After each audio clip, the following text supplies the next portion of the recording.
40편 6절에서 10절까지 구약성경 831페이지입니다. 시편 40편 6절에서 10절까지 말씀입니다. 우리 한 절씩 교독하겠습니다.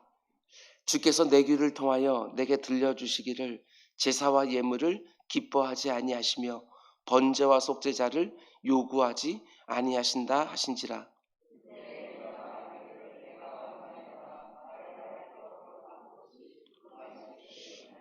나의 하나님이여, 내가 주의 뜻 행하기를 즐기오니 주의 법이 나의 심중에 있나이다 하였나이다.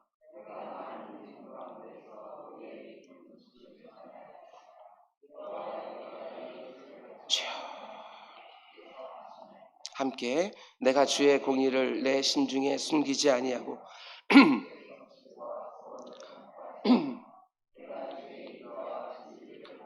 회중 가운데서 감추지 아니하였나이다. 아멘, 아멘. 이 새벽에 드려진 예물이 있습니다.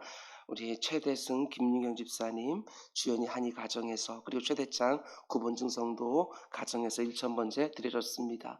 우리 함께 기도하겠습니다. 사랑의 주님, 우리를 불쌍히 여겨 주옵소서.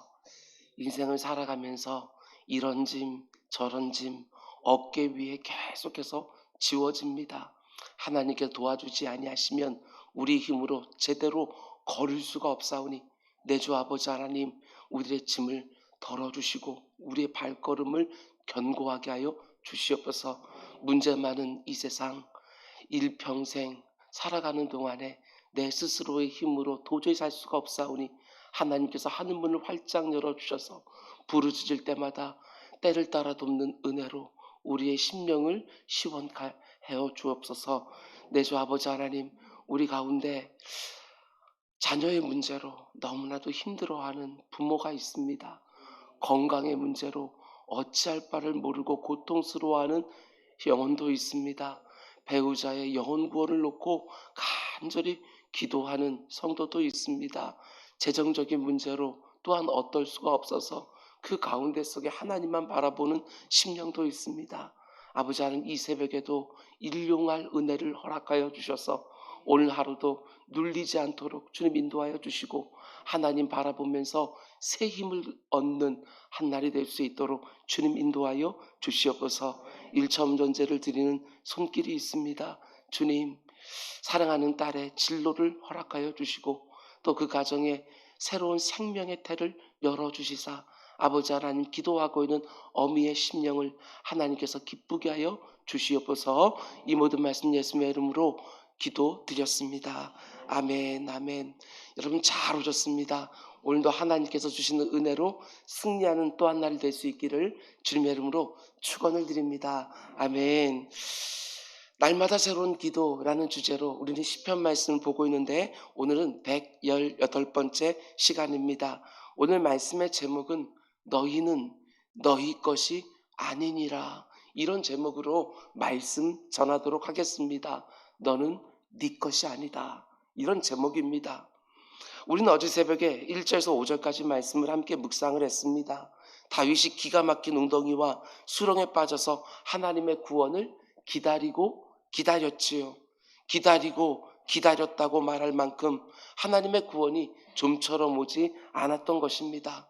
근데 마침내 어떻게 됩니까? 하나님이 다윗을 그 기가 막힌 웅덩이와 수렁에서 건져내서 안전한 바위 위로 옮겨주셨습니다. 그 발걸음을 다시 견고하게 해주신 것이지요. 다윗에게만 이런 하나님 아닙니다. 우리에게도 이런 하나님인 줄 믿습니다. 이 믿음 가지고 오늘도 또 하나님께 부르짖는 것이지요. 나를 이 기가 막힌 웅덩이와 수렁에서 건져달라고. 한 번, 두 번 기도하고 낙심하지 마시기를 바랍니다. 때가 되었으면 마침내 하나님께서 나를 건져내서 견고한 바위 위로 옮겨 주실 것입니다. 그래서 다윗에게 어떤 일이 벌어지지요? 그 입에서 새 노래가 터져 나오는 것을 볼 수 있습니다. 하나님이 어떤 분이신지 이 일로 더 많이 깨달은 것이고 그분의 은혜가 얼마나 놀라운지 이 일로 새롭게 또 깨닫게 된 것입니다. 다윗의 마음이 새로워지니까 그 입술에서 터져나오는 찬양도 새 노래가 된 것이지요. 내가 이전에 경험했던 하나님을 묵은 노래로 찬양하는 것이 아니라 이번에 경험한 하나님을 향하여 새 노래를 쏟아낸 것입니다. 여러분, 그런데 곧바로 이어지는 오늘 본문 6절에서 8절 말씀 보면 이게 참 어렵습니다. 갑자기 다윗이 본문의 흐름과는 관계없는 것 같은 고백을 쏟아내는 것 같기 때문에 그렇습니다. 근데 저는 본문의 흐름과 너무나 잘 연결된다 이렇게 생각을 했습니다. 기다리고 기다리다가 마침내 하나님의 구원을 경험한 성도들에게 하나님께서 기대하시는 것이 있다는 것입니다. 그러면 구원을 경험한 성도들에게 하나님께서 기대하시는 것이 무엇이냐? 다윗은 이렇게 고백합니다. 여러분, 하나님이 이번 일을 통하여 제 귀에 들려주신 말씀이 있습니다 하면서 이렇게 말하지요. 6절, 주께서 내 귀를 통하여 내게 들려주시기를 제사와 예물을 기뻐하지 아니하시며 번제와 속죄제를 요구하지 아니하신다 하신지라. 기다리고 기다리다가 마침내 구원을 경험한 다윗의 귀를 하나님께서 열어서 가르쳐 주신 것이 있는데, 하나님이 제사와 예물을 기뻐하지 않으신다는 것입니다. 번제와 속죄제도 원치 않으신다는 것이지요. 근데 왜 갑자기 하나님이 다윗을 구원해 주신 다음에 이런 말씀을 주셨을까? 분명한 이유가 있지 않겠습니까? 그 시대의 상황과 관련이 있다고 저는 생각을 했습니다. 그 당시에 이스라엘 백성들은 하나님의 은혜와 놀라운 구원을 경험한 직후에 어떻게 했느냐? 하나님께 제사와 예물을 올려드렸습니다.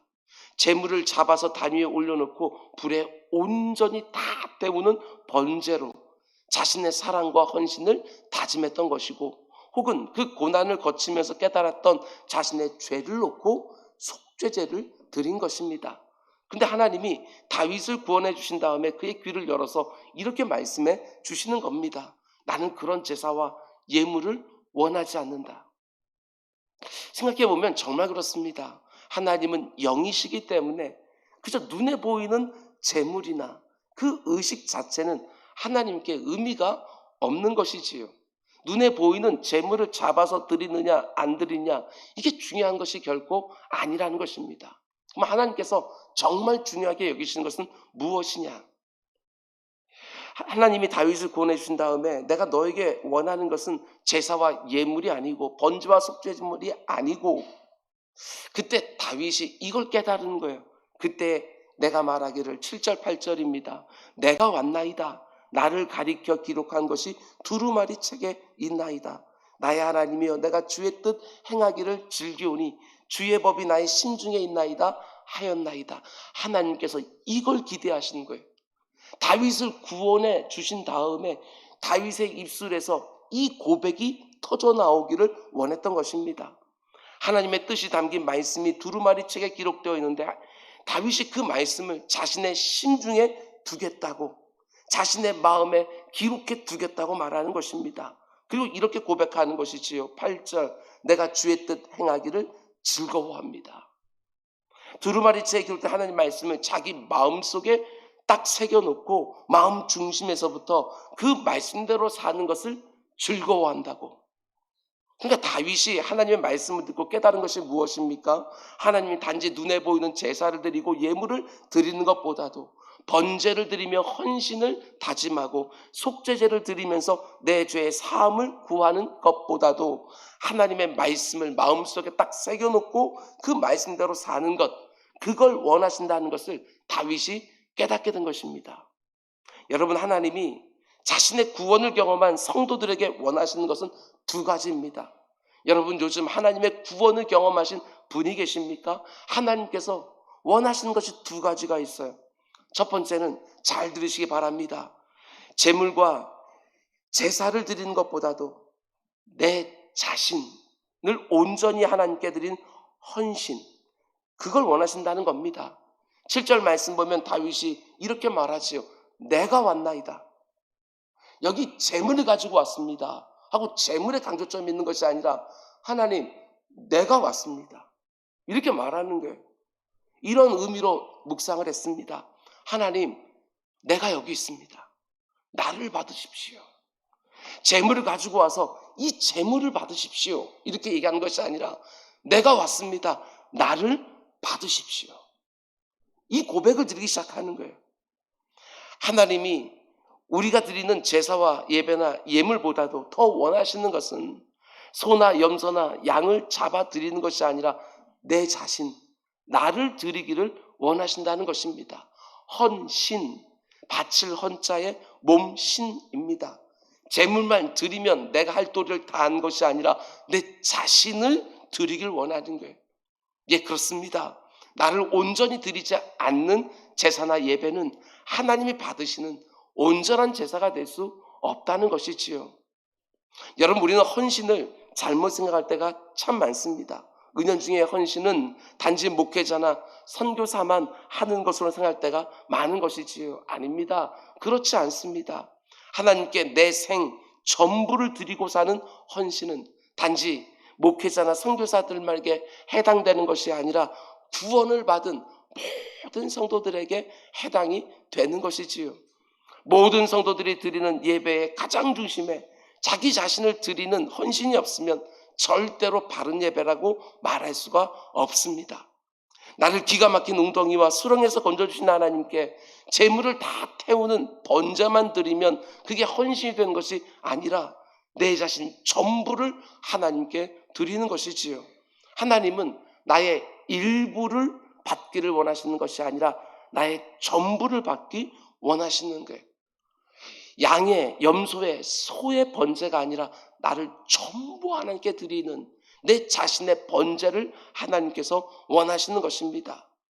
이런 차원에서 사도 바울은 구원을 받은 예수 그리스도의 핏값으로 구원을 받은 모든 성도들을 향하여 이렇게 말하지요.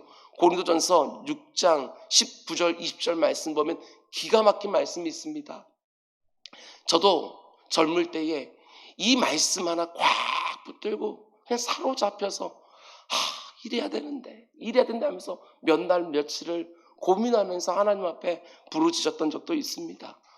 19절 20절 말씀 보십시오. 너희 몸은 너희가 하나님께로부터 받은 바 너희 가운데 계신 성령의 전인 줄을 알지 못하느냐. 너희는 너희 자신의 것이 아니라 값으로 산 것이 되었으니 그런즉 너희 몸으로 하나님께 영광을 돌리라. 아멘. 너희는 너희 자신의 것이 아니라 값으로 산 것이 되었으니 그런즉 너희 몸으로 하나님께 영광을 돌리라. 여러분과 제가 드리는 모든 예배 안에 반드시 뭐가 들어있어야 됩니까? 주님, 제가 왔습니다. 제가 여기 있습니다 하고 내 전부가 담겨있지 않으면 절대로 하나님이 원하시는 예배가 될 수 없는 것이지요. 하나님 말씀하십니다. 너희는 네 자신의 것이 아니다. 내가 너를 값으로 샀다. 내가 죄를 지었기 때문에 죄의 삭은 사망, 내가 내 죄값을 내 스스로 내 생명으로 치러야 되는데 하나님이 자기 아들의 핏값으로 속량, 값을 치르고 사신 것입니다. 그래서 구원받은 성도들은 모두가 다 하나님의 것이 된 것이지요. 그런 면에서 여러분, 헌신은 너무나도 당연하고 마땅한 것이지요. 그러면 질문입니다. 지금까지 내가 신앙생활을 해오면서 하나님께 내 전부를 드립니다. 마음껏 사용하십시오. 이렇게 헌신의 예배, 헌신의 기도를 제대로 드려본 적이 계십니까? 요즘도 그 마음 변치 않고 하나님, 나는 내 것이 아니라 하나님의 것입니다. 하나님 원하신 대로 마음껏 써주십시오 하고 내 자신을 또 한 번 드리는 헌신의 서약 해보신 적이 있으십니까? 내 인생의 주인이 내가 아니라는 것입니다. 내게 주어져 있는 생명, 시간, 물질, 재능, 내 것이 아니라는 것이지요. 여러분, 저는 이 말씀이 얼마나 중요한지 말씀을 준비하면서 또 한 번 새겨보았습니다. 오재호 목사, 너는 네 것이 아니라 내 것이다. 내가 내 아들의 핏값으로 너를 값을 치르고 샀다. 그러니 너는 네가 원하는 거 하지 말고 내가 원하는 것을 해라. 이렇게 읽었습니다. 여러분, 하나님은 내가 일정한 시간을 내어서 드리는 예배 자체를 원하시는 게 아닙니다. 하나님은 내가 경험한 하나님의 은혜에 대한 감격을 가지고 드리는 감사헌금 자체를 원하는 것이 절대로 아니지요. 원래부터 하나님의 것이고 그런 것들은 하나님 나라 지천에 깔려 있는 거예요. 하나님의 관심은 영과 영이 진짜 만나는 예배를 원하시는 것입니다. 그리스도의 보혈 안에서 거듭나서 새로운 영을 가지고 있는 내 자신을 영이신 하나님 앞에 온전히 드려서 하나님을 사랑하고 하나님을 섬기고 무슨 일을 하든지 그분을 영화롭게 하기를 원하는 것이지요. 그러니까 헌신, 그것보다 하나님을 기쁘시게 하는 것이 없습니다. 이런 면에서 보면 우리가 드리는 모든 예배는 헌신 예배다, 이렇게 말할 수 있는 것이지요.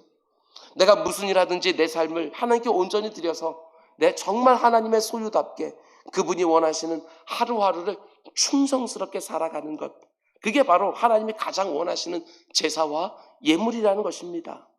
내가 어느 자리에 있든지 하나님이 마음껏 쓰시도록 내 자신을 온전히 드리는 헌신, 그걸 하나님이 가장 원하시는 것이지요. 다시 말씀드립니다. 일부만 드리지 마시기 바랍니다. 아직까지 드리지 못한 영역도 드리려고 몸부림을 치시기 바랍니다. 내 자신을 포함하여 내게는 전부를 하나님께 드리는 것이지요. 내게 허락된 시간과 재능과 소유와 내 삶의 계획과 진로까지 하나님께 다 드리는 헌신, 그게 바로 구원을 경험한 성도들인 예배의 가장 중요한 핵심인 거예요. 오늘 이 새벽에 다시 한번 헌신의 서약이 있기를 주님의 이름으로 축원을 드립니다. 그럼 또 한 가지, 이 부분도 참 중요하지요. 내 자신을 전적으로 하나님께 드리는 이 헌신은 절대로 막연한 게 아니라는 거예요. 하나님께 내 전부를 드린다, 우리가 입으로 이렇게 고백하지만 이게 절대로 막연한 게 아니라 헌신이라고 말할 때 오늘 보면 기가 막힌 한 가지를 우리에게 열어서 보여주는 것이지요. 오늘 보면 다윗은 이렇게 말합니다. 내가 여기 왔나이다 하고 곧바로 이어서 뭐라고 말하냐면 하나님의 마음과 뜻이 담긴 두루마리에 기록되어 있는 하나님의 말씀, 그 말씀을 이 심중에 두고 그대로 사는 것을 내가 즐거워합니다, 이렇게 말하지요. 헌신은 다른 게 아니에요. 헌신을 정말 정확하게 말하게 되었으면 하나님의 말씀에 대한 순종, 전적인 순종, 이게 바로 헌신인 거예요. 하나님께 내 전부를 드린다는 게 뭘 의미하느냐? 하나님의 말씀대로 온전히 살기로 다시 한번 다짐하는 것, 순종의 서약, 이게 바로 헌신이라는 거예요. 하나님께서 제사와 예물보다도 번제와 속죄제보다 더 원하시는 게 뭐라고 말씀합니까? 첫 번째는 헌신, 그리고 두 번째는 순종. 하나님이 원하시는 것들을 나도 원하고 내 안에 있는 어떤 관심사나 욕구보다도 하나님을 온전히 섬기기 위해서 그분의 말씀을 내 심중에 새겨놓고 하루하루 순종하며 살아가는 모습, 그게 바로 헌신자의 모습이라는 거예요. 하나님의 말씀을 읽고 묵상하고 들으면서 분별된 하나님의 뜻에 온전히 순종하며 사는 것을, 그것도 어쩔 수 없이 겨우겨우 하는 것이 아니라 너무나 즐거워하는 모습을 하나님께서 우리를 구원해 놓고 그 구원의 감격이 있는 성도들에게 요구하시는 거예요. 우리가 남들 보기에 훌륭한 일들을 할 수 있습니다. 그러나 그것으로 충분하지 않습니다. 하나님의 말씀대로 살지 않으면 아무리 이 세상이 나에게 찬사를 보낸다 할지라도 그 어떤 의미가 없습니다. 내 마음 중심에 하나님 말씀을 정확하게 새겨놓고 그 말씀이 요구하는 삶을 살아가는 것이지요. 하나님께 내 전부를 드리는 헌신이라는 것이 결코 애매하고 모호한 것이 아니라 하나님의 말씀대로 사는 일에 내 전부를 거는 것, 말씀 하나를 들었으면 그 하나를 실제로 살아내는 것, 그걸 기대하는 거예요. 근데 심각한 문제는 무엇입니까? 하나님의 말씀을 우리가 너무나도 모른다는 것입니다. 말씀을 알아야 순종할 텐데 말씀을 모르니까 순종하지 않고 있으면서도 별 문제 없이 생각하는 경우들이 너무나 많이 있다는 것입니다.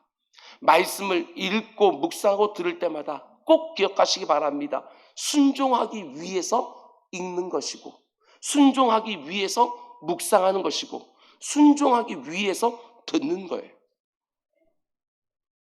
다시 한번 말씀드립니다. 나를 구하신 하나님은 우리가 드리는 그 어떤 예배나 재물보다도 내 자신을 온전히 드리는 헌신을 원하시는데, 그 헌신은 절대로 애매하거나 모호한 것이 아니라 말씀을 귀 기울여 듣고 그 말씀에 온전히 순종하는 헌신을 말하는 것입니다. 하나님께 헌신하는 것은 말씀 자체가 되시는 하나님의 말씀에 헌신하는 것이지요. 말씀을 부지런히 읽고 그 읽은 마음에 말씀에 온전히 순종하기를 원하고, 동시에 말씀에 순종하는 일에 헌신하기 위하여 말씀을 부지런히 내 심중에 새기는 우리 모두가 될 수가 있기를 주님의 이름으로 축원을 드립니다. 여러분들 이 부분까지 꼭 보셔야 됩니다. 오늘 본문이요, 신약으로 넘어가게 되어지면 히브리서 10장에 인용이 되어져요. 거기 보면 구약에 나오는 모든 제사 제도가 다 폐해집니다. 우리 하나님께서 다윗에게 말씀하신 것처럼 내가 제사나 예물을 원하지 않는다, 번제나 속죄제를 원하지 않는다 하고 너 자신을 드리는 헌신을 원한다, 이렇게 말했는데, 히브리서 10장을 보게 되어지면 거기에 그 유명한 예수 그리스도의 영단번의 제사, 그 얘기가 나오는 거예요. 그때 인용이 되어져요. 다시는 구약시대와 같은 형식의 제사가 필요 없다는 것을 우리에게 확증해주는 본문으로 오늘 이 시편 말씀이 인용되고 있는 거예요. 그리스도의 영단번의 제사가 어떤 뜻입니까? 성자 하나님이 이 땅에 인간의 몸을 입고 오셔서 자신의 전부를 드리셨어요.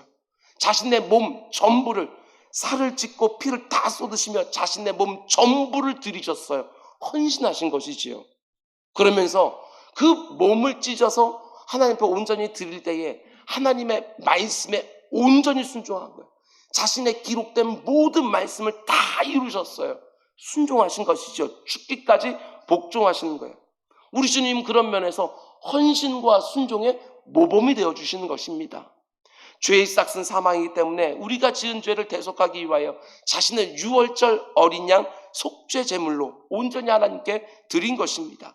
그래서 우리는 더 이상 소나 염소나 양을 잡아서 드릴 필요가 없게 된 것이지요. 그러면 우리에게 이제 요구되어지는 예배는 어떤 예배입니까? 그게 바로 헌신의 예배라는 것입니다. 나를 드리는 거예요. 우리 주님께서 소나 양과 염소를 더 이상 잡아들이지 않도록, 영원히 그런 제사가 필요 없도록 영단번에 그 제사를 드리셨어요. 그리고 우리에게 이제 요구되어지는 것은 내 자신을 드리는 헌신의 예배, 이것이 우리에게 남아 있다는 것입니다. 하나님의 마음과 뜻이 담겨있는 성경 66권 요구하는 삶에 순종하는 헌신, 그래서 하나님의 기쁨이 되어지는 것, 그게 바로 구원받은 성도들에게 하나님이 기대하는 모습이라는 것입니다. 내가 죄를 지었으니까 죄를 지은 내가 속죄 제물이 되어야 되는데, 우리 주님이 자신이 제물이 되셔서 내 대신 죽으시고 그 속죄 제물로 인하여 우리의 모든 죄가 사함을 받은 것입니다. 우리가 구원을 받은 거예요. 그 사실을 정말 내가 알고 믿는다면 당연하지 않겠습니까? 그분이 핏값을 사신 우리의 몸을 하나님께 온전히 드리는 헌신의 제사가 필요한 것입니다. 예배 자리로 들어갈 때마다 뭔가를 바라고 원하고 기대할 뿐만 아니라 동시에 내 자신을 온전히 하나님 앞에 살아있는 제물로 거듭거듭 드려서 주님이 원하시는 대로 나를 사용하게 하는 예배, 그게 바로 하나님이 원하시는 예배입니다. 근데 심각한 문제는 오늘날 너무나 많은 성도들이 여전히 구약의 제사를 드리고 있다는 것입니다. 여전히 구약의 제사를 드리고 있다. 무슨 말이지요? 제물을 잡아서 드리기는 합니다. 그러나 내 전부를 그 안에 담아서 드리지는 못하는 것이지요. 내가 왔나이다, 이게 되지 아니하고 예배를 드렸다는 것 자체, 헌금을 드렸다는 그 자체, 봉사를 했다는 그 자체, 그것만 드린다면 여전히 나는 구약의 제사를 드리고 있는 것이지요. 오늘 이 새벽에 하나님은 여러분과 저에게 말씀하십니다. 아무개야, 너는 네 것이 아니다. 내가 값을 치르고 샀으니 너는 내 것이다. 내 아들의 핏값으로 너를 샀으니 너는 내 것이다. 말씀하십니다. 오늘 하루의 첫 시간에 우리 이렇게 기도하며 시작하기를 원합니다. 하나님, 이렇게 또 하루를 시작합니다. 내게 있는 모든 것이 하나님의 것인 줄 믿사오니 오늘도 내 몸으로 하나님의 뜻을 이루어드리는 하루가 되게 해 주십시오. 하나님이 받으실 만한 헌신과 순종으로 가득한 여러분과 저의 또 하루가 되기를 주님의 이름으로 축원드립니다. 기도하겠습니다. 사랑의 주님, 내 몸이 내 것인 것처럼, 내 시간이 내 것인 것처럼, 내게 있는 물질과 재물이 내 것인 것처럼, 하나님이 내게 허락해 주신 선물인 그 자녀가, 그 사업장이 마치 내 것인 것처럼 사용하지 않게 해주십시오. 오직 하나님이 원하시는 대로 사용할 수 있도록 늘 하나님의 뜻을 묻고 분별하는 우리 모두가 될 수 있도록 인도하여 주시옵소서. 헌신과 순종을 하나님께서 내게 원하시는 줄 믿고 이 아침에 다시 한번 헌신의 서약, 순종의 서약을 드리는 우리 모두가 되게 하여 주옵소서. 이 모든 말씀 예수님의 이름으로 기도드렸습니다. 아멘.